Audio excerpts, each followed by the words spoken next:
Hi, Warriors. If you don't know Adam Button, you need to get to know Adam. I've been talking to Adam for several years now. Great to have you back. Adam, Adam is one of the better news traders and researchers of markets that I know, and I've talked to hundreds of different traders. So, Adam, great to have you back again. Well, thanks for having me, Dale. It's an interesting time in markets, and it's Yeah, been more than several years me and you've been talking now. It's yeah. getting up there. So you just keep getting younger, though. I don't know. You know, you really have good genetic background to be able to hold up in this business. I thought we might start with the VIX because VIX, if you talk about it nowadays, Adam, you get a red card. Well, that's You know it. what I mean? I mean, isn't that, I think, one of the old lessons in markets is you want to zig when the market's zagging. And if everybody's focused on one thing, you want to focus on the thing that everybody's forgotten about. And, the message from VIX is obvious here. We're at extreme lows.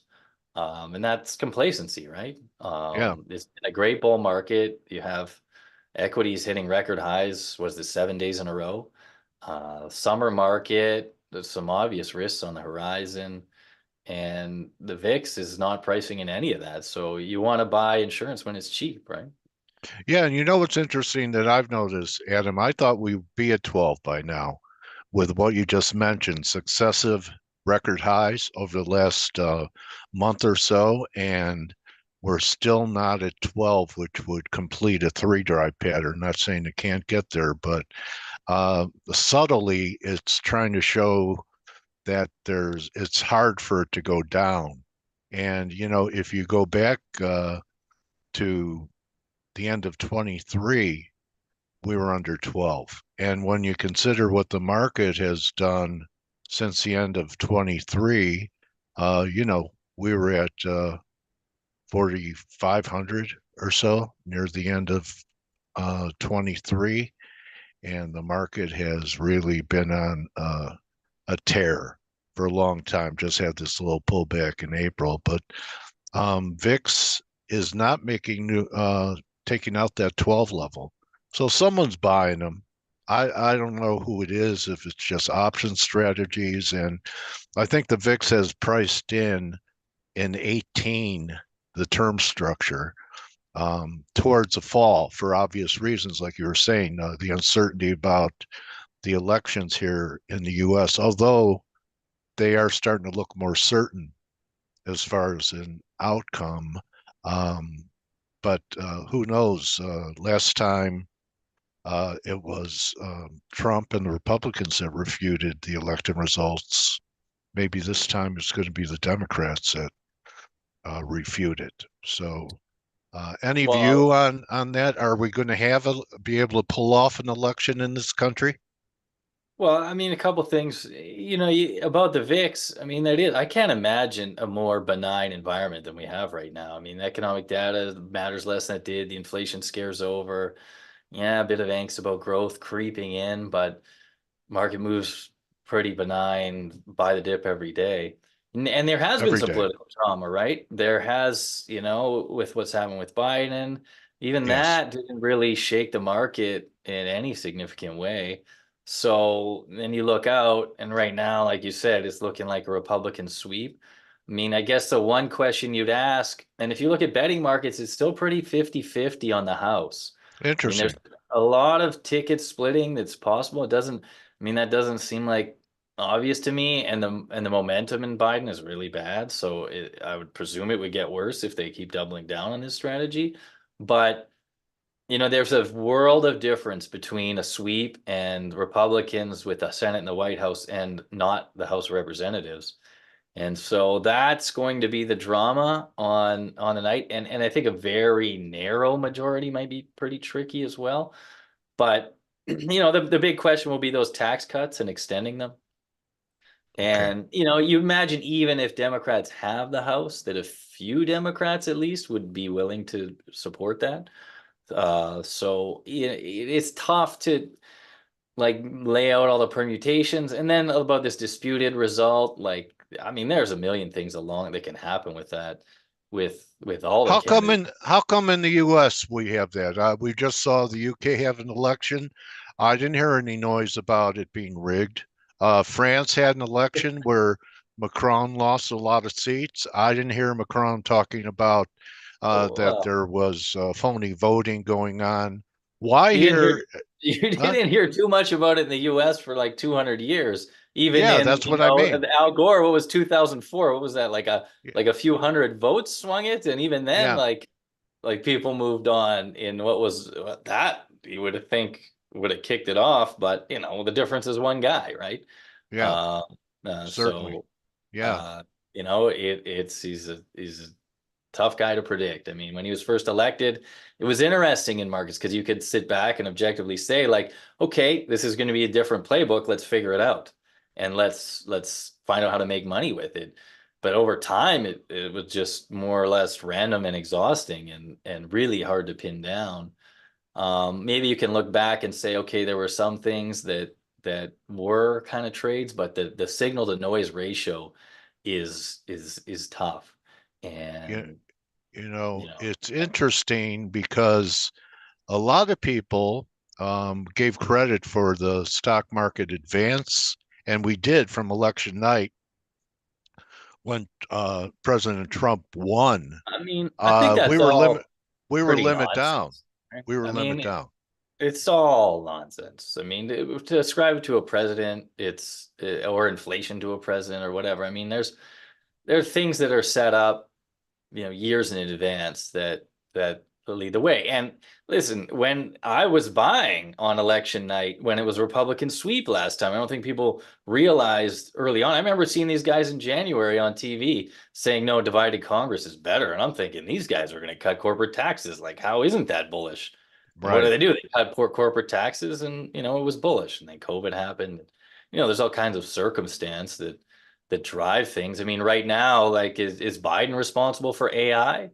Like, are you going to give him credit for that? Like, does the president really matter and all that, or coming out of inflation and a million other things that matter in the world? So, Only if we have killer robots will they give Biden credit remember, for anything. So, and you I know, remember, like, we've been go talking ahead. more than 10 years, and I've said many times and said many times, especially 10 years ago, deficits don't matter. And I think the market was freaking out about deficits 10 years ago. And then we did massive deficit spending under both administrations. And it was great for markets, but eventually you got to pay the bill. And now I'm kind of thinking, well, now deficits do matter again. I was looking at research today on gold, and it was talking about, we had a 6% of revenue, of US government revenue, was spent on debt servicing in 2015. By Yeah. the end of this decade, or 9 years from now, and 2020 and 2032, it's forecast to be 22% of revenue going to debt servicing, and it's already at 15. And like, you're not going to bring that down. I mean, rates might come down, and the Fed will help a bit, but listen, deficits So might Trump matter. continuing his policies is only going to exacerbate it. A lot of economists are saying that a Trump victory is very inflationary, very bullish for gold, maybe bearish for the dollar. But people that think that the market does better under Republicans and Democrats is just here we are. Here's where Trump won, and the market did great until COVID, and then started to recover into the elections. And here's Biden. The market did just as well Yeah, under I mean, Biden, I except think for that's this tightening all. cycle. I mean, that's all nonsense. I mean, it doesn't. There's so much more that goes into it, and Congress, and even now, like you say, okay, maybe it's a Trump sweep, but maybe the Tea Party still exists. I mean, the whole movement was brought in by fiscal hawks. I Yeah. don't know. Maybe some of them in the Senate anyway stick it out, and you say, you know what? I'm not voting for larger deficits. I do think we need to solve this, and maybe they get vilified, but you only need like a couple votes in the Senate to hold it all up, and say, hey, it's time to cut spending. So, the future is tough to predict. And I think at some point, something needs to be done on spending. And you're right. The consensus right now is that it's going to be deficit spending for the next 4 years, no matter who's elected. But I mean, that really does just kick the can down the road. And we've got a 10-year sale today. You've got the 10-year up there today. The bids have been pretty good, and I am pretty bullish on fixed income. And Okay. I think you look back now, everybody's saying, why didn't I lock in long-term Five. mortgage rates? Why didn't I Oh, know? it's Why didn't I three. lock in on the borrowing side in 2011 or 2021 Right. in COVID? And when I could have borrowed a 30-year fix for whatever, Three. 2.5%. Yeah. And now the same people, I think 2 years from now, are going to say, why didn't I lock in investing rates at, yeah, that's four and a quarter there, but you can go out and get 6.5 with a little bit of risk. I mean, Yeah. minimal. And you haven't been able to get that since the 90s. And so Okay. that Well, I mean, I'm the bonds look okay. I mean, it's been a nice bear market rally. We put in higher lows here. Technically, you came up with a view on the bonds. So the narrative for the bonds being okay and maybe railing towards par or so is has to be about the economy weakening, or better in exactly. disinflation. Well, So are we looking at that maybe 6 months from now, we'll say that the recession started on July 10th when Adam and Dale were talking about yields? I mean, we're close. I mean, I think a lot of people were looking for Powell to say that yesterday and be a little bit more cautious on the economy. He was pretty upbeat, and you always kind of assume the Fed knows a little more than you. Although I historically I totally disagree with that. But that's the way the market sees it, and I think it's an obvious cyclical slowdown. I think right now, and it's obvious to me the Fed will be too late to cut, and I think a Behind lot the of people curve are. again, Adam. Behind the Well, curve what else when, would you expect? yeah, I okay. mean, they're fighting inflation. Now they'll be fighting ghosts because inflation's over. I think the market's already signaling that inflation's over. Um, there lags on monetary policy. If you look at we've had about a half point rise in unemployment. If you look historically, the Fed is already cutting now and started cutting 5 months ago. Historically, like the average of the last four, I was writing about this yesterday, the average of the last four recessions, they were cutting 5 months ago. And now we're kind of starting with pretty restrictive rates, and we're probably not Right. going to cut till at least September. So that's 7 months behind the curve, and then very slow pace of cuts from there, most likely. And you just get further and further behind the curve until you start to see, wow, you're getting 200,000 job losses a month. And even then, they're not going to cut below, say, 3%, almost under any circumstance. And I think it's just off to the races for bonds from there. Yeah, your deficit concerns go out the window in the cycle. They come back later, and obviously the revenues plummet in that kind of situation. So, So risk yeah, off is going to be part of the bond rally. yeah, I mean, it's clear to me. I mean, like we talked about the VIX. I mean, super complacent market. AI, I'm a big believer, but I believe it's massively deflationary, and I believe it's probably run ahead of itself. I mean, it's not going to be one way in Nvidia and all these other names forever. So you get one bad comment out of Jensen Huang, and I mean, you're getting 20% off in a lot of things in a very quick move. So It's interesting, where Adam, do you hide because up? this is something that hasn't happened in a while. I'm not saying that it won't end up completing, but this is the first time that we've made all these successive new highs in the market with NVIDIA not making new highs every day. It looks like, there's a possibility we could make new highs, but it's definitely lagging. Um, any thoughts Yeah, on they, NVIDIA? like if you just back in it, like Nvidia itself, yeah, I mean that's obviously the general of the whole thing. It is going up, so whether it's new highs, yeah, and it just adds up to complacency, right? Like when you look at the calendar, it's July, right? It's just that's when you get complacency, and you have this rally that looks overdone, and you have the cyclical slowing. You have both ISMs below 50, softer non-farm payrolls despite the headline on Friday, the city economic surprise index now at 4-year lows. I mean, everything it just looks complacent to me. And you show something like that, a bit of a disconnect there. Um, and just these kind of like small moves up. It's kind of not a market to me that's really that engaged. How many Okay. days has it been since we've had a 0.4% decline in the S&P 500? It's like 2 months since we've been had 0.4 lower. So, I mean, I don't want to There's spoil no the party. heat. There's I don't no want to, heat yeah. on the bulls at all. They don't even have to look. They can just, be out at the golf course. I do recommend using, trailing stops because, in a New York minute, everything could change if there's a What? geo event. One People don't bad even remember day. what fear feels like, right? And that Okay. fear is pretty Uh, powerful stuff. Talking about no fear, let's talk yen. Because if you're correct about yields coming down dramatically, this was a correlation that used to work, Yeah, where you could look for lower US dollar yen and a stronger yen on a flight to safety or safe haven type currency. Looks like they want new highs here, but does it feel like there might just be one more hurrah? I know some people are talking 164. So is the BOJ ever going to do anything fundamentally to changes because all their interventions have been for naught? that's right. I mean, 60 billion they spent on the last one, that bought them 2 months. And if they were to do another 60 billion, the market will pick up on it pretty quick. It might buy 1 month. So buying time starts to get really expensive. And you're not changing the Pearl. fundamentals by buying time. So yeah, you could buy time until the US economy slumps. And I'm talking about a weakening, but I don't really see a dramatic weakening. Though every soft landing looks like every hard landing looks like a soft landing at first. So Yeah. I kind of have it pegged around year end and in a big turn in that, but maybe I'm moving that up a little bit lately.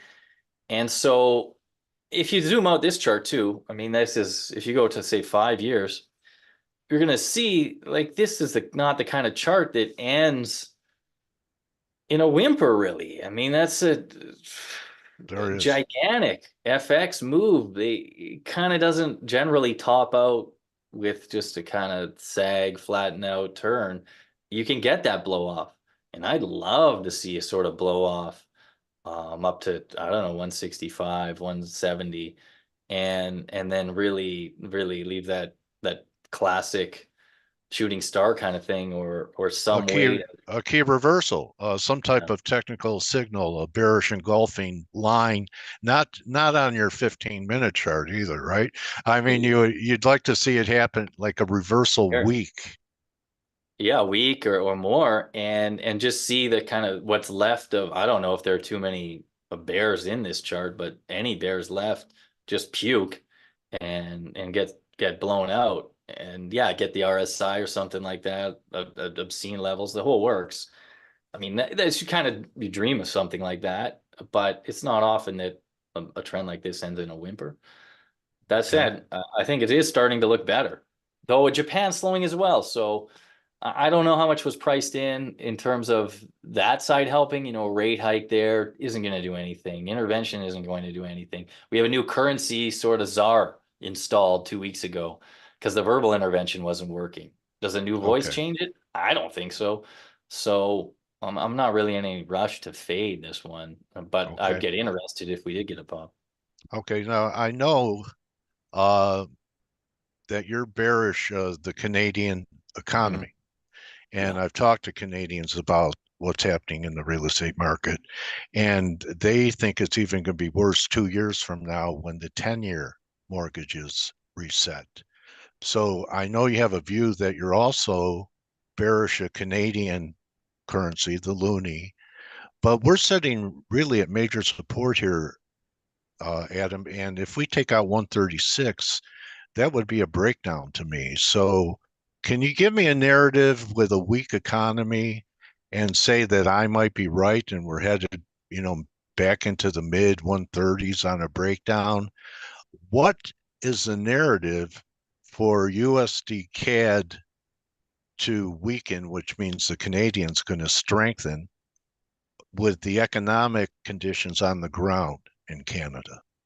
Yeah, and there's a contrarian view there. I was reading some Scotia research today, and it talked about like positioning and fund managers. One of like the Bank of America does a similar survey, and it was like consumer discretionary was dead last. Like it was the most hated. There was a lot of caution there. And you read something like that and you think, wow, maybe the contrarian take is that the consumer is fine and that spending is good. If you take Canada, for instance, there's been a huge run up in housing prices, yes, but that's meant a huge run up in wealth. And you have, especially, the older generations are spending huge. I mean, they're seeing their house prices double and they're happy to spend it. And so there are knock-ons in terms of that you can do. And I'm also open to the idea that rate cuts can actually help the Canadian dollar in the opposite of the way that it usually works. Right. You have Okay. these risks around housing, and if the Bank of Canada say cuts again in July and keeps cutting, yeah, rate differential is not good, but growth differentials start to look a little bit better, and then you get the Okay. Fed behind the curve, maybe they end up cutting more. So Uh, that would be and then you have commodities, obviously, that could feed into it. all Oil's right. up 4 weeks in a row, and I think that's all that chart is showing is a nice 4 week rally in oil. Okay, so that you thank you very much for giving me a narrative to back up my technical view. I knew you'd be able to do it. So it's basically that there's still growth despite the fact that people who bought homes the last 5 years are struggling, Struggling and badly. Yeah, but rent. their mortgage payments have doubled or tripled, haven't they? Oh yeah, the resets are going to keep coming. I mean, I don't like I stitched that narrative for you, but I think that real estate is a trouble spot. Activity around that is so big a part of the Canadian economy that you have just going to have a lot of pain and construction, wealth, all of it, and you're going to see some big political turmoil in Canada, as to Canadian terms anyway.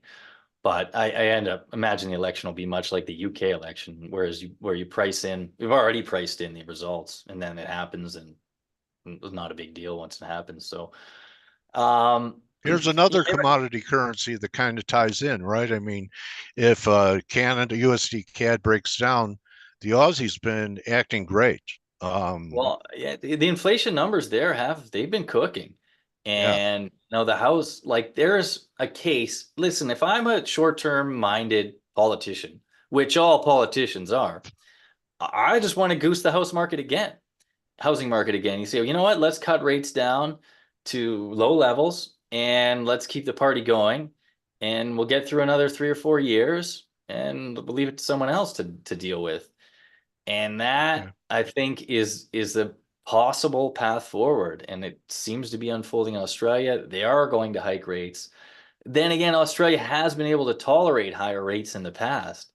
I mean, there's a lot of frustration building there, but I like the mining sector as well. So I Okay. would certainly prefer Australia to Canada, but it's pretty impressive. It's doing this with really no help from China. Chinese inflation numbers came out today. They were poor. They're just not. I mean, I would have thought it's bottomed out by now, but China really has to step on the gas pedal if they want to make it work. And copper had a nice little pullback too, that you normally correlate with the Aussie. Here's something that I think is catching people by surprise with labor's historical sweep, is cable. And look how we're knocking at the door on the 200-week moving average here. We tagged it here, we tagged it here, we tagged it there, and here we are again. And when you have a ceiling that's constantly being attacked by someone slamming their broom handle on the roof, on the ceiling, eventually the plaster cracks and the ceiling can come down. To me, it looks like it's destined to take out this moving average, and cable has really been outperforming the euro for quite some time, and it doesn't look like that's going to change anytime soon because you know euro pound rallied right back to major resistance and is starting to head lower. Can you give me a narrative on why the pound is also going to appreciate against the dollar? Is it a dollar story? Because we're talking about other currencies, right, that are pretty much unrelated. Cable in Canada, Aussie. and talking about Aussie and uh, the Dixie. The Dixie's been under some pressure. I think if we take out this trend line from the beginning of the year, that the Dixie is in trouble and we could see 102. Um, your thoughts on this theme that, uh, currencies performing against a dollar? Is this a dollar story? Well, if you back it out, I mean, everyone's bullish on the dollar, right? It's been Yeah, everyone's pricing in great growth in the U.S. The sort of thing that would catch everyone off guard is the U.S. suddenly underperforming, right? So, and in a case where you get fiscal consolidation in the U.S., remember the U.S. is running a deficit at 7% of GDP. Canada's running it at 1.4. Australia, like almost everybody is doing better than that. And so, if you reverse that, you might suddenly say, "Wow, the U.S. is not nearly as strong as we thought." And none of that's priced in. So that kind of speaks to your point about the dollar. And then on the pound, okay, Labor won, but Labor promised not to increase taxes, right? And that was the central part of their platform, corporate or individual. And yeah, maybe they go back on that. That's a risk. But I think once the market heard that, it got pretty comfortable with a Labor government. Yeah, we're going to do some different stuff around the edges, but you're going to have stability in the UK for the next 4 years in government with a massive majority. And, a Labour stable government in a world of political turmoil looks pretty good, especially when you yeah. look at Euro. Like you're talking about Euro sterling. I mean, you're just going to have mess after mess to clean up. Okay, France, this bit of a standstill here now, but how long till the next big election in Europe? And, it's a slow motion train right there. So you think of UK as like an island of stability in a lot of ways. I can't find anything worthwhile investing in the UK. That's sort of when you go a little more to the micro, it gets tougher. Like banks, I guess, can do better on lower rates, but I don't know. I'm just not too bullish on the fundamentals there, but much more Okay. bullish than I am on the UK, on Europe. Euro. Yeah. But at the same time, the euro, since bottoming, back in 22, all it's done really hasn't given up a lot of price. It's mainly corrected in time rather than price. This was the biggest break that we had, in the fall of 23, and that's when we had a little bit of risk off happening. Euro doesn't look terrible either. Um, so it's making me think that there could be some flight away from the dollar. Would that change a whole investing theme like you're talking about? People start looking at emerging markets Well, that's because the thing, right? they were pressured by a strong dollar. U.S. valuations are crazy. Not crazy, but they're high when you look around the world. I mean, you can invest in a similar kind of company and elsewhere much cheaper. Then again, maybe there is a reason for that, but maybe it's gotten a little bit too far ahead of itself, and some money comes home back to Europe and turns it around that way. But like in the whole universe of investing opportunities, I don't see any reason to have to wait into Euro. It's a mess. Okay, I so think is probably a better chart than any, right? Because I think a lot of people look around and say, okay, yeah, the UK looks a little better than the US in some ways, or Europe, or Canada, or Australia, or whatever. And you think, you know what? I don't love any of them. They're all spending too much. They're all going to have to cut rates. The growth is all running on fumes.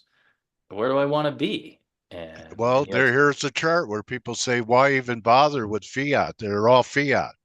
They're going yeah. to change in relation to each other, but they're all doomed.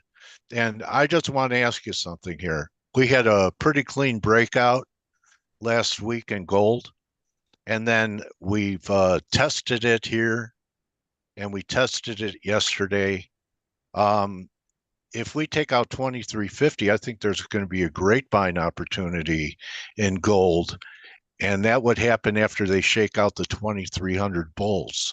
Can you give me a narrative on gold not going to new highs right now, but possibly having one more correction into the Yeah. fall, and the fall being a great time between, say, 22 and a half and 2200 to accumulate it?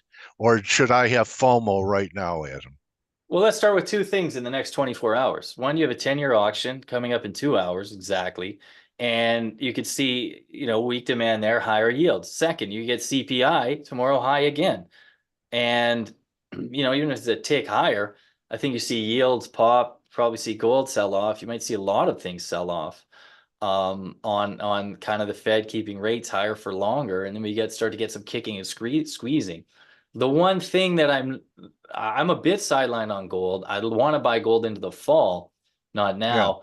And the one thing I worry about is the pro risk kind of sentiment. I don't think I want to delude myself to think that if we see a 20% correction in equities, that we won't see gold fall 20% as well, or 10 or Okay. something. I don't think it's a true safe haven in the way that bonds are when things get ugly out there. And I could see a scenario where we get 5-10% dip, a grind lower in a lot of these things, and gold still does well. But if we get a real risk off move, gold hasn't proven to be that great of a safe haven lately. So, The miners would be even more affected by that, wouldn't they? Because they are well, they're so stocks. cheap. They're so cheap. They are cheap. It's unbelievable. They're doing a little bit better just this week. Their costs, I think you got to get through, I mean, this quarter or the next little bit and see how they're controlling costs. I think a lot of the costs last year and that have made them look worse than they are is fuel. Diesel's a big, big, big part of the mining equation. And they were paying pretty high prices. Those have come down. Hopefully, wages uncertainty, this and that, and I think you priced in some really high costs that I think aren't going to last, and then you'll see them really outperform, even with flat, even slight to like 5% lower gold prices. I think you can see them do That's pretty what well. the oil, and you know what? There is a historical analogy to that because the oils kept working even after the physical commodity was declining. You Yeah, still and had people gravitating towards the oil shares. Could that be the same scenario we get in miners? Because when we were down $30 the other day in gold, most of the miners were hardly lower. hardly And lower. that surprised me. Well, I'll be watching that myself. And I think you're pricing in a floor, right? If you can price in that $2,000 floor. I mean, the big bearish news in gold this week was that China didn't buy for the second month in a Month. row. And that has me worried, as it should. But look, gold sold off pretty heavily on Monday, Yeah, which I that's the expected, second but time we've had. So that was the catalyst, was the China news. definitely in my mind, I mean, it Okay. came All about right. 12 hours after the headlines, but we've come back. Yeah. And like that surprises me. And that's a Yeah. pretty, I don't know where that buying is coming from, but it's there for Probably now. China. Well, it's got to be retail then, or I Well, mean, you know, Turkey's been I buying mean, does too. China have to tell the truth? I mean, Well, it's a very I, good question. I come on, wouldn't. Adam. I mean, I remember trading the grains, and anytime China wanted to buy something cheaper, they talked about that they were a seller. And anytime they wanted to distribute, they talked about being a buyer. It's very possible China's floating this so they could get better prices to buy gold. I'm, I would agree. I would do that if I were them. I mean, I well, because I, you're I mean, saving your is that people money. Like, I don't know. Who do you need to impress? Who do yeah, you, with the transparency, who do you need to impress? Like the World yeah. Gold Council, the They're great US? Like, traders. I know um, they float that. So the first time they did that, I said, well, they're doing that because they want to accumulate at better prices. And, that's, you know, that's that it's could be tough. the scenario here. What do you think? I mean, They're listen, not it Boy would be Scouts? the price action isn't, it's hard to argue against right now. Yeah, So that, their reserves are something like 1 to 3% of reserves are in yeah, gold, whereas in Europe yeah, it's like 10 in a lot of countries. So they can accumulate a lot of gold. And if we see money flow out of the Mag 7 or the Nasdaq, it's good. That will be one of the places I think it looks, especially if yeah, okay, we do get a tough economy, and then we get more stimulus, and we get deficit spending, and people pretty quickly say, I need something else than dollars. yeah. And we're fading as we speak during this interview. Maybe we get a daily reversal, people some profit taking into worrying about tomorrow's number. Can you explain to our viewers and also to me, Adam, what's the significance with the S&Ps near 5,600 of the market being 200% of US GDP? That's the Warren Buffett indicator. And it's a highest ever right now. And I'm not a huge fan. I get the idea, but it just doesn't account for private wealth, right? So if you have, if you have Cargill, which is one of the largest private companies in the world, so it's not listed, so it's not doesn't count. So I don't know. It's the globalized market as well, like Microsoft. Okay, we'll compare Microsoft to the US economy, but Microsoft is a global company. So I'm not a big fan of that indicator, but I Okay. am interested in what it's saying right now. And listen, I think you can see it a lot of different ways, just the complacency in the market. And July That's is a complacent month.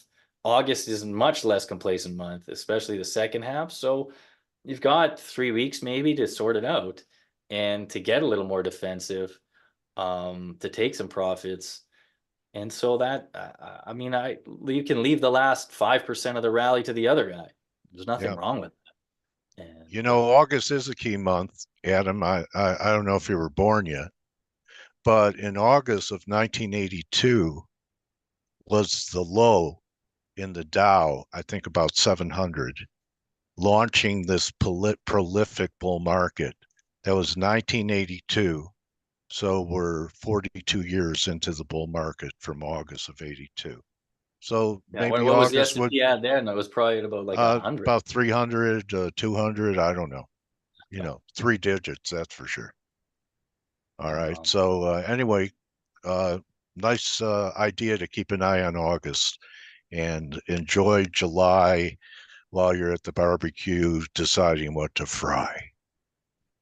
I Okay. hate to And be bearish. I come on. I'm normally a pretty optimistic guy, yeah, you are. but it's that this is your opportunity to buy the long end, I think. All right. And Adam Button, Bullish Bonds. You have some good company, Gunlich, some Rosenberg. oh, you see Rick Reader, who I do actually like, and I know Mohammed El too is saying it, which makes me worried that I'm on the wrong Yeah, side that of it. was He that. can't be Yeah, wrong every time. yeah. He's kind of like the Dennis Gartman of the bond market. All right. Well, anyway, let's end it there, Adam. So, thanks so much again. Really enjoyed batting the ball around with you. Uh, I always learn something new from you every time we talk. I appreciate you, my trading warrior brothers. Thank you, Adam Button. Well, thank you very much, Dale. It's always a pleasure, and look forward to our conversations for many more years to come. So follow Adam on X at FX_button or at Forex Live and go to Forex Live. I know many people at TradeGATEHub and TradeV Markets respect your work at Forex Live. And I think everyone that wants to be aware of what's happening in the markets needs to bookmark that web page. Listen, if you're thinking about gold right now, I wrote a nice report this morning on gold, on a CIBC report on the Trump presidency and gold and some other numbers on that. I thought it was really interesting stuff. So check that out. Don't wait to buy gold and wait. Nice. All right. Adam Button, everyone. Thanks a lot, buddy. All right, That's a Dale. wrap. You guys, you'll want to watch this again. Check out the YouTube video, and I'll see you tomorrow. I'll be with Mike. Remember, don't just count your pips, count your blessings. Adios.